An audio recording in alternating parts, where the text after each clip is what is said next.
Hey everybody on YouTube, Karl Alexander here, and in today's video we're taking a look at the new Fallout 4 DLC, Nuka-World. Let's get into it.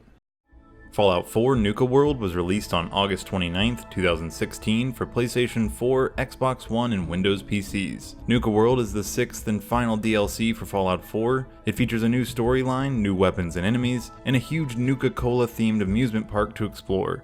Its launch price is $20. As with every other Fallout DLC, Nuka-World starts by putting a radio station on your Pip-Boy. The radio station is an advertisement of the pre-war amusement park Nuka-World. If you follow the signal, you'll find the Nuka-World Transit Center, as well as some gunners. Once you take care of the gunners and have a nice chat with a poor sob named Henry, you'll be whisked away via monorail to the park. However, as you continue towards the park, it's revealed Henry is a lying piece of shit, and you are headed to an elaborate trap known as the Gauntlet, made by raiders for entertainment purposes. Your first mission is to get through the Gauntlet, which is more tedious and annoying than difficult. Bethesda really attached itself to the idea of watching people walk through mazes and getting killed with the Wasteland Workshop DLC, and this is just a continuation of those ideas.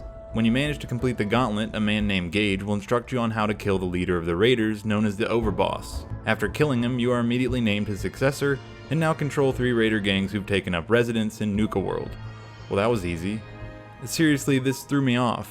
Usually Bethesda makes you do some story missions or fetch quests, but this just skips that and gives you immediate control of the park. This is simply lazy storytelling. It doesn't provide any development of the character Gage, and makes the title and perks of being Overboss feel undeserved. Raiders are generally sociopaths. Earning the right to be called their Overboss should have involved something to actually challenge the player's morality. Kill an NPC you knew from the Commonwealth, enslave some people, blow something up, something. Instead, apparently killing their boss is good enough to prove that you're ready to lead. And though the raiders are skeptical, they simply fall in line, which at least in my experience, submission has never been a big part of their lives. But oh well, you're the Overboss, and your mission is to clear out Nuka-World to expand your territory and raider operation. Apparently, expanding the operation will allow you to tame the 3 gangs who control the park. The Operators, Disciples, and Pack all have a base of operations in the main town, but wish for land of their own, and it's your job as Overboss to earn their respect by providing them with that land. This land consists of 5 areas outside the main town that need to be cleared, with each having its own unique setting. Areas of the park that really stood out to me are the Kitty Kingdom, a ghoul-infested castle town that was focused on a more kid-friendly experience, and Galactic Zone, a futuristic park about what space travel would be like in the retro future of Fallout. These and the rest of the areas in Nuka-World are where the DLC actually shines. Though the story may be lacking, each area of the park was a joy to explore. They provide a fun insight into Nuka-Cola lore, have some fun loot to find, and a few side stories to go with it. There are some good jokes hidden in each park, and a few memorable characters, with at least one that would have been a great companion. Though the parks are fun to explore, I felt very little purpose in it.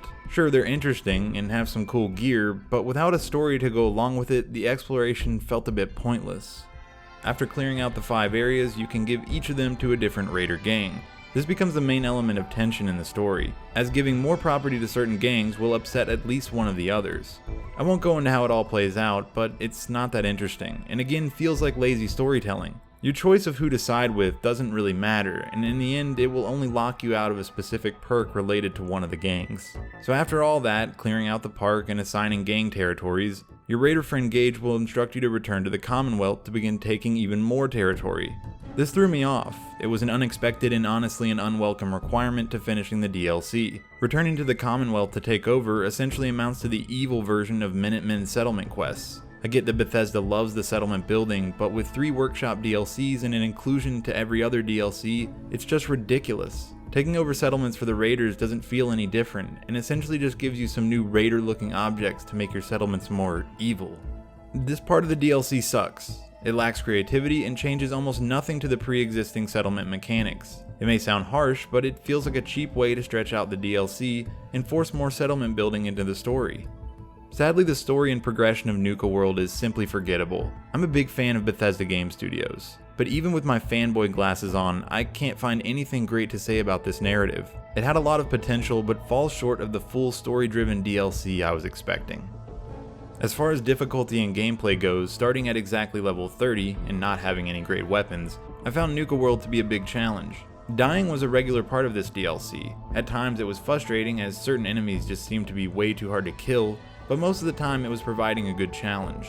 The DLC does add in several new enemies, but sadly, like most of the other DLC enemies, they're just new models on top of previous enemy scripting. It's nice to get a fresh coat of paint, but the structure here is the same. Performance is on par with the rest of Fallout 4. On my GTX 1070, it runs at a constant 60 almost all the time, but just like Diamond City, the main town has bad frame dips and hitching. After 6 DLC packs and almost a year after its release, it would have been nice to see a smoother experience, but I have a feeling the large areas Bethesda wants to create are just going beyond what their aging in-house software can handle. Nuka-World isn't Bethesda's best effort, and I'm disappointed that this is the last of the DLCs. Far Harbor provided us with a great story with interesting factions and characters, whereas Nuka-World left us with some cool places to explore, but a lackluster story with hardly a single memorable character. Fallout 4 is over, and instead of going out with a bang, it seems to have just fizzled out. Nuka-World is by no means a bad DLC, but just like Automatron, it feels like it could have been so much more. Bethesda seems to have forgotten being evil is something that comes with consequences. Fallout 3 made me question my own motives, and through me created a character with moral ambiguity. It wasn't always so black and white. I remember being a loved slaver, paragon of Paradise Falls. People respected and feared my cruelty. Yet in the dead of the night, I was rescuing enslaved children. The game made my humanity push through. In Nuka-World, it's all or nothing. Without ambiguity and without choice, being evil has no impact. In Fallout 3, I was playing a conflicted person who was navigating a harsh new world. In Fallout 4, I'm whatever the quest tells me to be. It may sound dramatic, but the experience of being a raider failed to connect. I still have plenty of exploring to do in Nuka-World. Even after 15 hours, there's still a lot to see. Bethesda is incredibly good at making fun and interesting places to explore, and Nuka-World is no exception. It's just sad there wasn't a good narrative to go along with it. Okay everybody, that was my video for this week. I hope you liked it. If you did, give me a thumbs up. If you didn't, I think you know what to do. Leave me a comment in the comments section and hit that subscribe button if you want to see more videos like this one in the future. Coming up next week, I've got a little retrospective or review on the old PC game No One Lives Forever 2. So I hope you enjoy that, and I'll see you then.